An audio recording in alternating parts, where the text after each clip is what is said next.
When we think of the term maritime disaster, we often picture huge military ships or cruise liners going down in some dreadful accident or terrifying attack.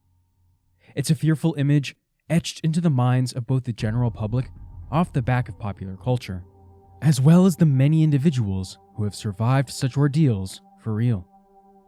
These disasters are not limited to the vessels that sail atop the ocean waves, however, but expand to those traversing the dark depths below. As we will see in today's video, not even submarines are immune to accidental damage, as the crew aboard the Soviet nuclear sub K-278 Komsomolets tragically found out in 1989. Join us on Maritime Mishaps as we take a closer look at what happened on the final voyage of this unfortunately doomed vessel, almost 1 mile deep in the Barents Sea.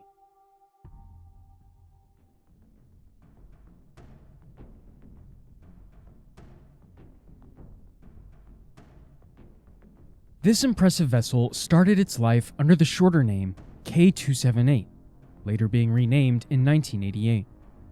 The Submarine, a nuclear-powered attack sub under the command of the Soviet Navy, was a Project 685 Plavnik model, designed by the Rubin Central Design Bureau in St. Petersburg.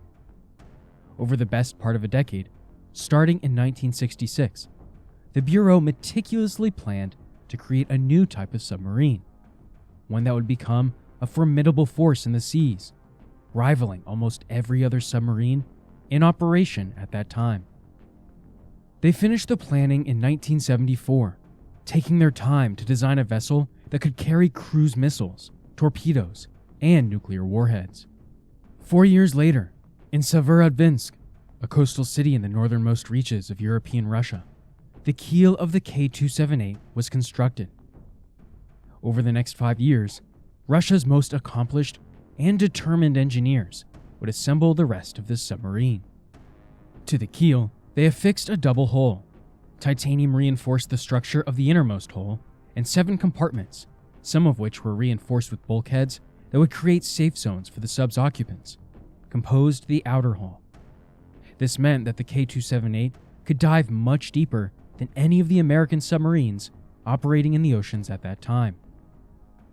The submarine was propelled through the water using a single OK-650B3 water reactor, permitting it a slow but steady top speed under the waves.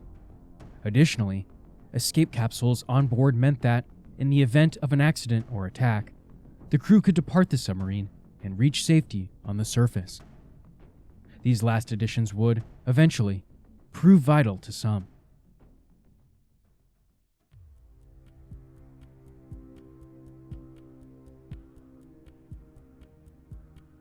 Work on the K-278 was completed on the 3rd of June 1983, when the submarine was officially launched. That same year, on the 28th of December, the submarine would be assimilated into the Soviet Navy, where it would take part in patrols, exploration, and more. In 1984, the submarine became a record breaker when it achieved a depth of 3,350 feet, or 1,020 meters, in the Norwegian Sea. This made it the deepest diving combat submarine ever to set sail at the time. This achievement saw the submarine's captain, Yuri Zelensky, honored as a result of his skill. Captain Zelensky was the head of the team operating the K-278, but he would not find himself in charge of a particularly large crew. Investigations from United States naval experts would indicate that the vessel's design opted for a smaller crew, choosing automated technology that replaced several would-be crew members seen on other submarines at the time. An initial crew size of 57 was later up to 64, then again to 69 at the time of the submarine's demise. As well as the captain, the crew consisted of officers, warrant officers, petty officers, and seamen. Following Captain Zelensky's record-breaking dive, the K-278 would be renamed the K-278 Komsomolets. It was an honorary title given only to a select few Soviet submarines. Komsomolets means member of the Komsomol, otherwise known as the All-Union Leninist Young Communist League. This was the youth division of the Soviet Union's Communist Party, and was a prestigious title to hold.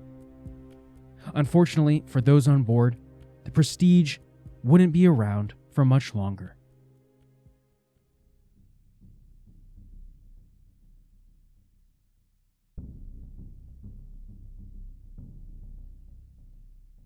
By the time the K-278 Komsomolets took its final voyage on the 7th of April 1989, the vessel was under the command of a new captain, Yevgeny Vanin. The submarine was routinely traveling along the waters southwest of Bear Island, the southernmost of the Norwegian Svalbard Islands. The crew was submerged at roughly 1,090 feet, or 335 meters, when panic began to surge through the vessel. One of the crew members had alerted the commanding officers to a fast-spreading fire that had broken out within one of the engineering compartments, thought to be the result of a short circuit. The crew members who had discovered the fire attempted to seal it off by securing the watertight doors, but the fire was relentless, spreading past the doors and beginning to burn through parts of the bulkheads within the hull. Shortly after the rest of the crew were alerted to the spread of the fire, the submarine lost propulsion and hung motionless in the dark blue. The reactor had scrammed, causing it to shut down in an emergency to avoid further disaster, and the fire continued to spread. The electrical problems that had initially caused the blaze continued to cause more problems throughout the sub, as widespread electrical faults began to arise throughout the entirety of the vessel. Meanwhile, the fire proceeded to burn through several vital cables, which meant that the likelihood of the crew regaining control of the submarine was thinning more and more.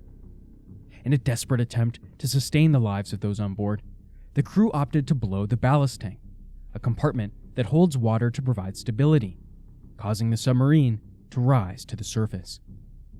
Crew members on board the submarine at this point issued a distress signal, while others began to leave the vessel, jumping into the water and swimming for the nearby shores of Bear Island. For those who opted to stay on board to attempt to salvage the submarine, the situation was becoming dire. Several hours after the ship had surfaced into the cold afternoon air, it sank as the flames rendered it a little more than a roasted husk, with all vital systems damaged. The submarine sank over 5,500 feet, or over 1,600 meters, into the cold waters of the Norwegian Sea. The escape capsule was launched, but only one of the 5 crew members on board would manage to safely leave the capsule once it launched, before it too ultimately sank. At this point, 9 people, including Captain Yevgeny Vanin, were left on board.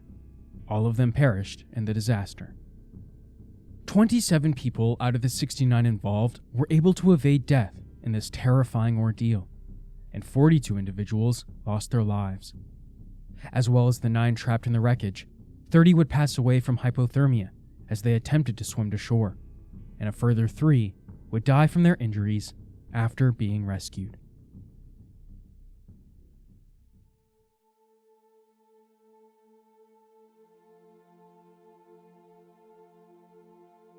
Once the distress signal was sent from those on board the K-278 Komsomolets, rescue services were quick to attend the scene. However, it was difficult to save lives given the freezing temperatures of the surrounding water, and the fact that many men had already died in either the submarine fire or from hypothermia after making an escape attempt. As the rescue aircraft passed overhead, they dropped life rafts that could be used to provide respite from the chilling waves, but the seas were choppy and the winds were high. As a result, many of these life rafts floated away from the site before the poor souls in the water could climb aboard. The temperatures in the water were estimated to be around 2 degrees Celsius, or 36 degrees Fahrenheit. Water temperatures this low can cause serious injuries within minutes and death shortly after, if a person is not brought to safety soon. These rescue missions in question were unfortunately too late.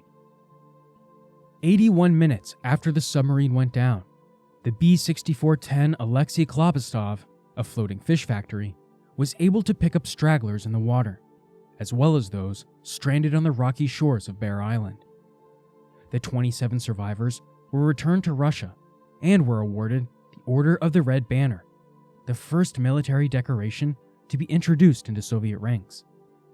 It recognizes acts of extreme heroism, dedication, and courage while in a military setting or operation.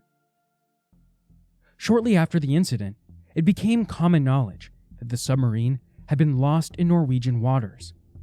As this was a nuclear submarine carrying active warheads, safety concerns arose, especially amongst the citizens of Norway, that these projectiles could explode. The surmounting pressure led the Soviets to send submersibles capable of withstanding the pressures and temperature of the deep sea to find K-278 Komsomolets. The mangled wreckage of the submarine was finally found by the submersibles 2 months later, and it was determined that there was no risk posed by the sunken weaponry. Concerns later arose in 1994 when a plutonium leak was discovered on one of the nuclear torpedoes amidst the wreckage. The RV Akademik Mstislav Kaldish, a Soviet research ship whose crew had previously commandeered the searching submersibles, sent a crew back out to the wreckage.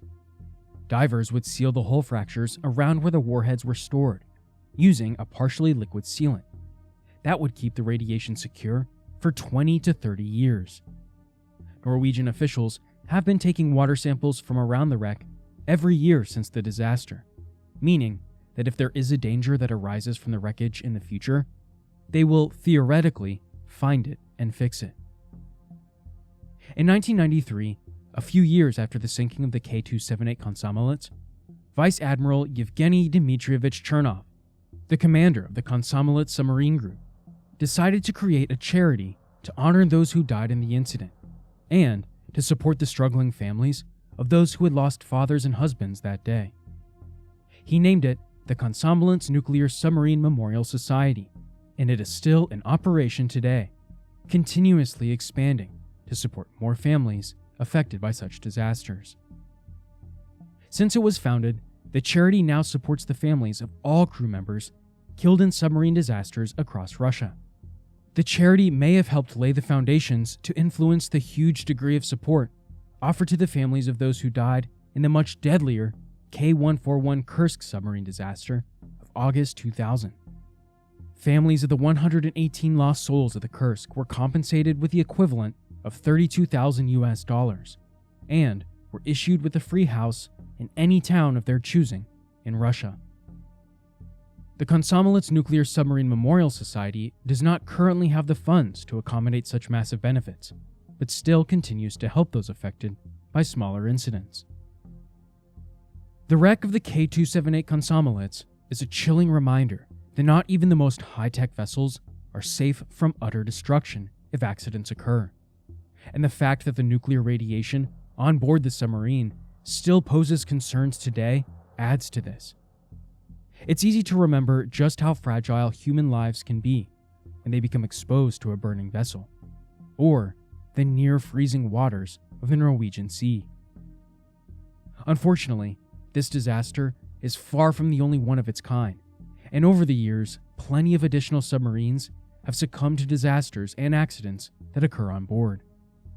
Comparatively, the K-278 Komsomolets crew suffered smaller numerical losses than subsequent disasters, but has helped navies to understand the risks posed by submarine travel. Our thoughts continue to be with the families of those lost in the Komsomolets disaster and all subsequent accidents.